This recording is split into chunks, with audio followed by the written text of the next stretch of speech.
In Doctrine and Covenants, section 64, starting in verse 9, it says, "Wherefore I say unto you that ye ought to forgive one another. For he that forgiveth not his brother his trespasses standeth condemned before the Lord, and there remaineth in him the greater sin.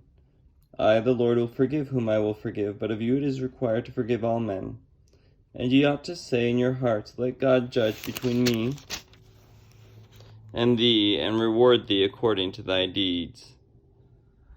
So I often feel like lots of people will wonder about forgiveness. So first of all, forgiving people lifts a big burden from you. It's a way to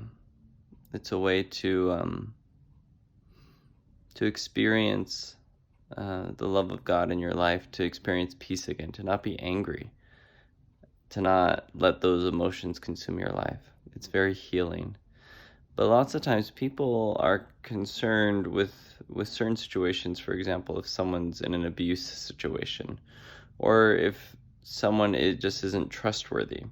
And I don't think forgiveness means that the person doesn't have to face the consequences. I think that if someone were to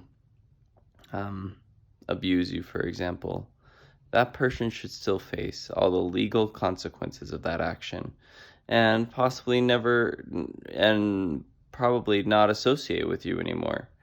That doesn't mean that you can't forgive them, that you can't say, you know what, I am not the judge of this person.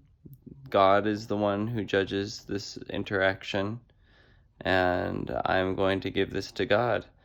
And I'm going to say that that person has their own relationship with God. And that doesn't mean that you need to not report it to the police if they did something illegal. That doesn't mean that you shouldn't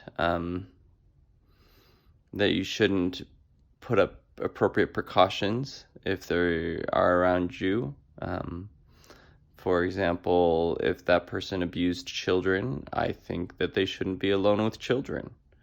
I think that they should always have supervision whenever children are around, and you can forgive someone and take appropriate precautions and let them face the consequences of their actions.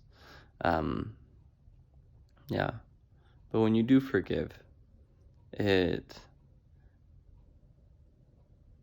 a way of saying, so what is forgiveness? Forgiveness is